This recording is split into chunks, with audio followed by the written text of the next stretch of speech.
एक आदमी एक जंगल के रास्ते से जा रहा था। तो उस आदमी को जंगल के अंदर एक घर दिखाई देता है और उस घर के बाहर एक बड़ा सा हाथी एक छोटी सी पतली रस्सी से बंधा हुआ था। जब उस आदमी ने इस बड़े से हाथी को देखा तो वह हैरान हो गया और सोचने लगा कि इतना बड़ा हाथी, इतना विशाल जानवर सिर्फ एक छोटी सी रस्सी से बंधा हुआ है।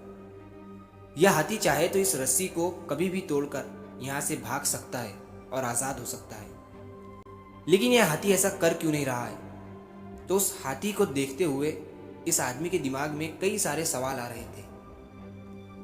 उतने में उस घर के अंदर से उस हाथी का मालिक बाहर आता है। यह आदमी हाथी के मालिक से पूछता है कि आपने इस इतने बड़े हाथी को इस छोटी सी रस्सी से बांध कर रखा है, क्या यह हाथी इस रस्सी को तोड़कर भागता नहीं है? तो उस हाथी का मालिक इस आदमी से कहता है कि जब यह हाथी इतना विशाल नहीं था और छोटा था, तब मैंने इस हाथी को जंगल से लाया था और उस टाइम पर मैं इस हाथी को इसी रस्सी के सहारे से बांधा करता था और इस हाथी ने उस टाइम पर इस रस्सी को तोड़ने की बहुत कोशिश की, लेकिन छोटा होने की वजह से यह हाथी रस्सी को तोड़ नहीं पाता था।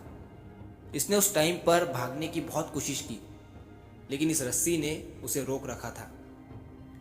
अब दिन गुजरते गए और धीरे धीरे इस हाथी को ये यकीन होने लग गया था कि वो इस रस्सी को कभी भी तोड़ नहीं सकता है और इस रस्सी को तोड़ पाना नामुमकिन है। फिर वक्त गुजरता गया और यह हाथी एक विशाल और बड़ा हाथी बन गया, लेकिन इसे अभी भी यही लगता है कि यह रस्सी इससे नहीं टूट पाएंगी और अब यह हाथी इस रस्सी को तोड़ने की कोशिश भी नहीं करता है।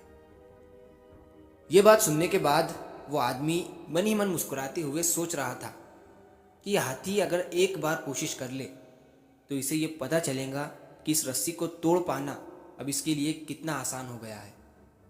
लेकिन इस हाथी ने उस रस्सी से हार मान ली है। दोस्तों, सेम सिचुएशन हमारे साथ भी होती है।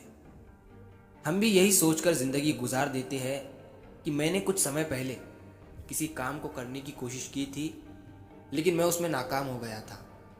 यही सोचकर हम अपने दिमाग में ये बात डाल देते हैं कि अब उस चीज़ में मैं कभी भी कामयाबी हासिल नहीं कर सकता हूँ और उस चीज़ में कामयाबी हासिल करना मेरे लिए नामुमकिन है। लेकिन मैं आपको ये बताना चाहता हूँ कि उस समय वक्त अलग था और आज वक्त